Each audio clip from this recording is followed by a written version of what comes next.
Terima kasih pemirsa, Anda masih bersama kami di Lintas Banua Sepekan. Berbagai keberhasilan pembangunan di Kota Seribu Sungai harus bisa dinikmati bersama masyarakat luas. Oleh karenanya segala macam aspirasi warga yang masuk melalui Pokir Wakil Rakyat yang sifatnya urgent harus segera direalisasikan oleh pemerintah Kota Banjarmasin. Usia Kota Banjarmasin sudah memasuki 498 tahun, sebuah rentang usia yang cukup panjang bahkan sudah berabad-abad. Dengan usia itu tentunya berbagai hasil pembangunan dan kemajuan sudah bisa dicapai oleh pemerintah setempat. Bahkan seharusnya juga sudah bisa dinikmati masyarakat dari berbagai kalangan dan di berbagai bidang seperti infrastruktur dan sarana publik guna dirasakan bersama manfaatnya. Anggota DPRD Kota Banjarmasin Wahid dari fraksi PKS saat dijumpai di kantornya menyatakan berbagai keberhasilan pembangunan di Kota Seribu Sungai ini harus bisa dinikmati bersama oleh masyarakat luas. Karenanya berbagai aspirasi warga yang masuk melalui pokok pikiran atau pokir dari para wakil rakyat yang sifatnya memang urgen bisa segera direalisasikan oleh pemerintah setempat. Pokir anggota dewan yang terkait dengan pengerjaan sarana dan prasarana yang ada di Kota Banjarmasin khususnya drainase, mohon kami kepada pemerintah Kota Banjarmasin untuk ditindaklanjuti supaya usulan-usulan masyarakat terkait pokir itu bisa dilaksanakan dengan segera supaya masyarakat juga menyambut baik usulan yang disampaikan oleh masyarakat kepada anggota dewan. Iya, karena pokir salah satu usulan dari masyarakat yang disampaikan kepada anggota dewan untuk diajukan kepada pemerintah Kota Banjarmasin melalui pokir atau pokok-pokok pikiran yang disampaikan anggota dewan. Dengan memaksimalkan aspirasi warga melalui pokir tersebut, masyarakat dapat mengetahui kinerja para wakil rakyat yang memang memperjuangkan dan dipilih oleh masyarakat. Murtasia, Banjar TV.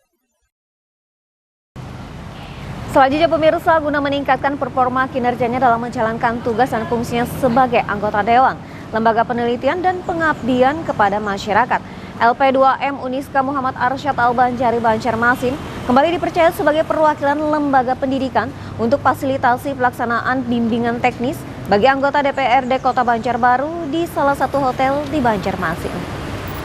Mengangkat tema pengembangan kapasitas membangun karakter individu yang tangguh, produktif, dan berwawasan revolusi mental, Lembaga Penelitian dan Pengabdian Masyarakat LP2M Universitas Islam Kalimantan Uniska Muhammad Arsyad Al-Banjari Banjarmasin kembali dipercaya fasilitasi pelaksanaan bimbingan teknis BIMTEK bagi anggota DPRD Banjarbaru berlangsung 3 hari mulai 28 hingga 30 September di satu hotel di Banjarmasin.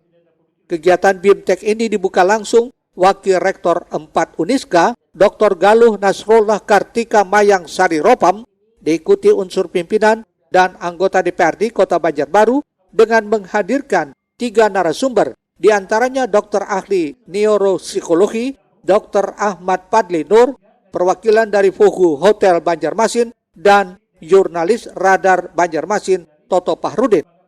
Dr. Galuh Nasrullah menyebut pihaknya mengapresiasi kepercayaan yang diberikan DPRD Kota Banjarbaru selaku mitra kerja Uniska dan sebagai lembaga perguruan tinggi yang terakreditasi untuk memberikan fasilitasi BIMTEK dalam meningkatkan kapasitas dan fungsi anggota dewan dengan karakter revolusi mental sehingga nantinya dapat mengemban kinerja yang lebih baik di masyarakat.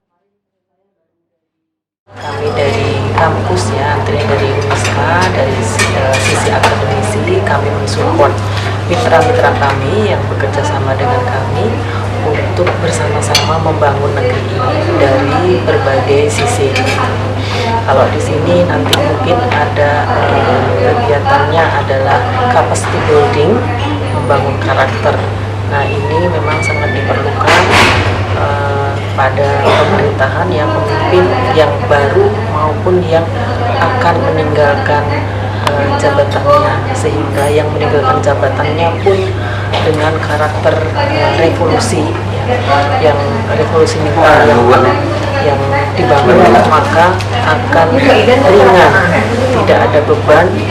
Demikian juga sebaliknya yang akan menjabat di kesempatan berikutnya juga mempunyai mental yang kuat dan kesiapan yang baik. Sementara itu, Wakil Ketua DPRD Kota Banjarbaru, Haji Napsiani Samandi menyebut kegiatan BIMTEK ini sangat diperlukan bagi anggota Dewan. Tak hanya untuk menunjang peningkatan kapasitas wawasan dan pengetahuan, tapi juga memperkuat diri sebagai wakil rakyat dalam menghadapi aspirasi maupun keluhan masyarakat, sehingga terjalin komunikasi yang baik dalam membangun Kota Banjarbaru yang lebih maju. Pembelajaran sebenarnya perlu. Tidak saja menyangkut materi pembelajaran, tapi bagaimana juga cara berkomunikasi, kemudian cara menyampaikan pendapat dan lain sebagainya. Yang konteksnya di Dewan kan ada beberapa elemen, sehingga perbedaan itu nanti bisa disatukan dalam satu forum ini. Nah, karena pembelajaran ini tidak semata masalah materi, tetapi ada hal-hal yang bersifat etika, kemudian sopan santun dan lain sebagainya, sehingga kita harapkan bisa menghasilkan satu kebersamaan, walaupun tadi berbeda-beda partai, berbeda elemen, berbeda interest dan lain sebagainya, tapi dalam konteks itu adalah bahwa belajar ini untuk menumbuhkan satu kebersamaan.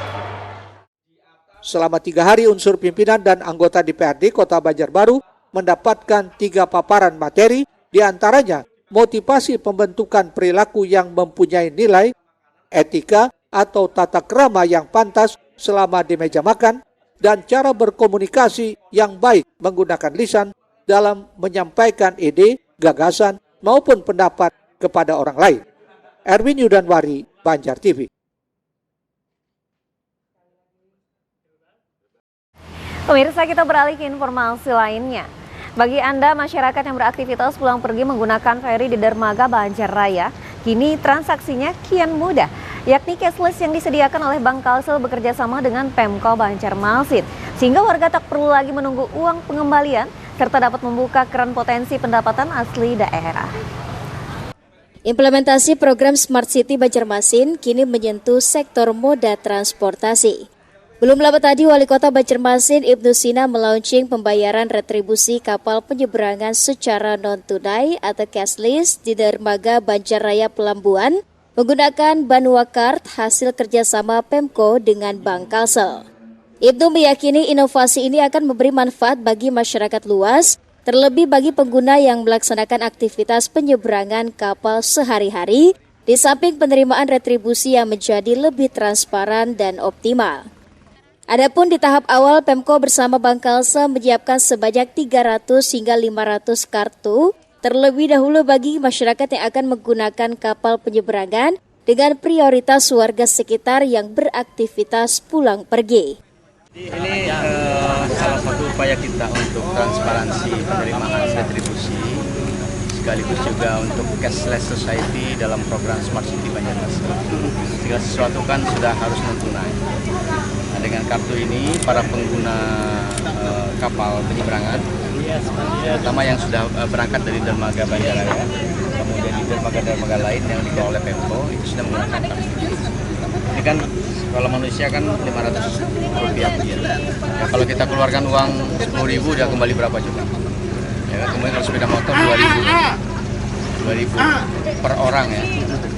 Dan itu kan sangat merepotkan kalau harus pakai kembalian-kembalian. Harapkan ini juga transparansi dan akuntabilitasnya bisa dipertanggungjawabkan, sekaligus juga bisa dideteksi berapa transaksi yang terjadi sehari. Sebagai informasi kepada masyarakat yang ingin memiliki Banwakart, bisa menuju kantor dan gerai Bank Kalsel di Banjarmasin, serta top up saldo di toko retail terdekat. Eko Anggoro, Banjar TV. Kita beralih ke informasi sudah tadi. Pemirsa, pemerintah Kota Banjarmasin melalui Badan Pengelolaan Keuangan dan Aset Daerah memberikan apresiasi kepada sejumlah wajib pajak yang taat membayar pajak tepat waktu kepada 9 kategori, hingga hadiah utama berupa 1 tiket umroh. Pemerintah kota melalui Badan Pengelolaan Keuangan dan Pendapatan serta Aset Daerah BPKPAD Kota Banjarmasin belum lama tadi menggelar sosialisasi pajak daerah nomor 15 tahun 2023 dan peraturan pemerintah nomor 35 tahun 2023 sekaligus memberi apresiasi kepada wajib pajak terbaik tahun 2024. Sedikitnya ada 9 kategori pajak yang diberikan apresiasi seperti notaris terbaik, PBJT jasa perhotelan, parkir, restoran, dan lainnya. Penghargaan ini diserahkan langsung Wali Kota Ibnu Sina bersama Kepala BPKPAD Edi Wibowo. Adapun terbaik pertama mendapat apresiasi sebesar 15 juta rupiah, kedua 10 juta rupiah, dan ketiga 5 juta rupiah. Ini sebetulnya semacam motivasi kepada seluruh wajib pajak bahwa pajak itu untuk membangun Kota Banjarmasin, dan kami menyampaikan ucapan terima kasih kepada seluruh wajib pajak yang membayar pajak tepat waktu, terutama pajak daerah.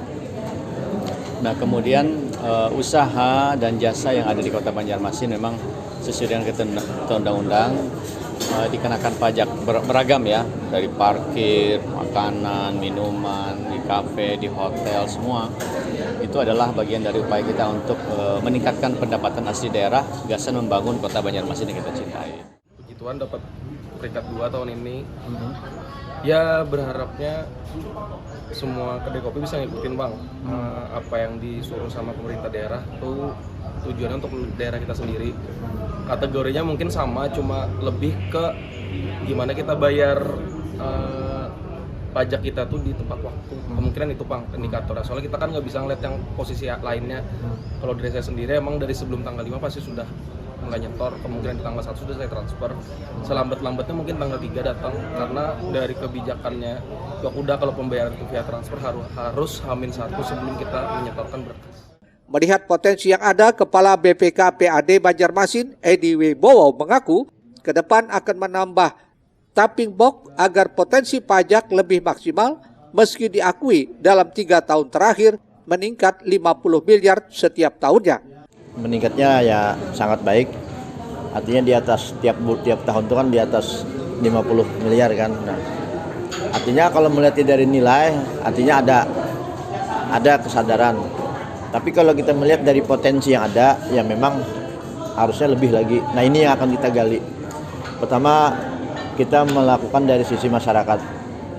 Makanya kita adakan snap struktur supaya masyarakat bisa mengawasi WP. Kemudian WP-nya pun juga kita berikan apresiasi, sehingga dari data kita itu kan ada sekitar 5.000-an lebih kan wajib pajak. Dari 5.000 itu kan kita hanya memasang 360. Masih ada 300 lagi yang siap akan kita pasang. Nah, ini bertahap. Kalau 560 kita dapat 400, berarti kalau nyala 800 kan kemungkinan bisa dapatnya 800 Pak.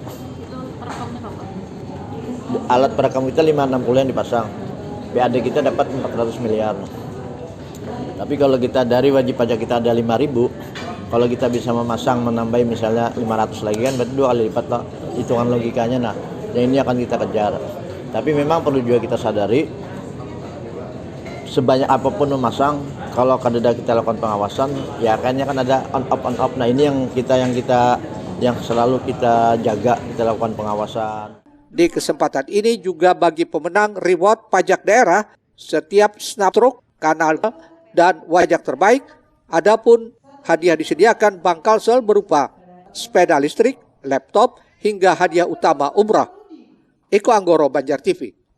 Selanjutnya pemirsa, guna menekan angka kasus kematian bayi dan prevalensi stunting, Dinas Kesehatan Kabupaten Banjar melaksanakan rakor kesehatan masyarakat serta giat melakukan pendampingan ke puskesmas. Dalam rangka konsolidasi pergerakan program kesehatan masyarakat untuk mewujudkan transformasi layanan primer, Dinas Kesehatan Kabupaten Banjar melaksanakan rapat koordinasi bidang kesehatan masyarakat belum lama tadi. Kegiatan ini dibuka oleh pejabat sementara Bupati Banjar Ahmad Pidayan, diwakili Asisten Perekonomian dan Pembangunan Ikhwansyah, didampingi Kepala Dinas Kesehatan Banjar Yasna Hairina.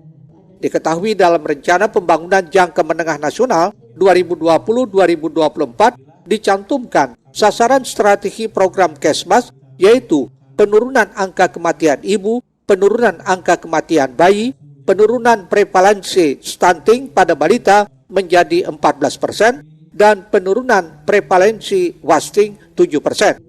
Dalam keterangannya, Ihwansyah menyampaikan apresiasi terhadap langkah Dinas Kesehatan Kabupaten Banjar yang mengantisipasi berbagai kendala. Harapannya aksi nyata ini dapat meningkatkan derajat kesehatan masyarakat lebih baik lagi.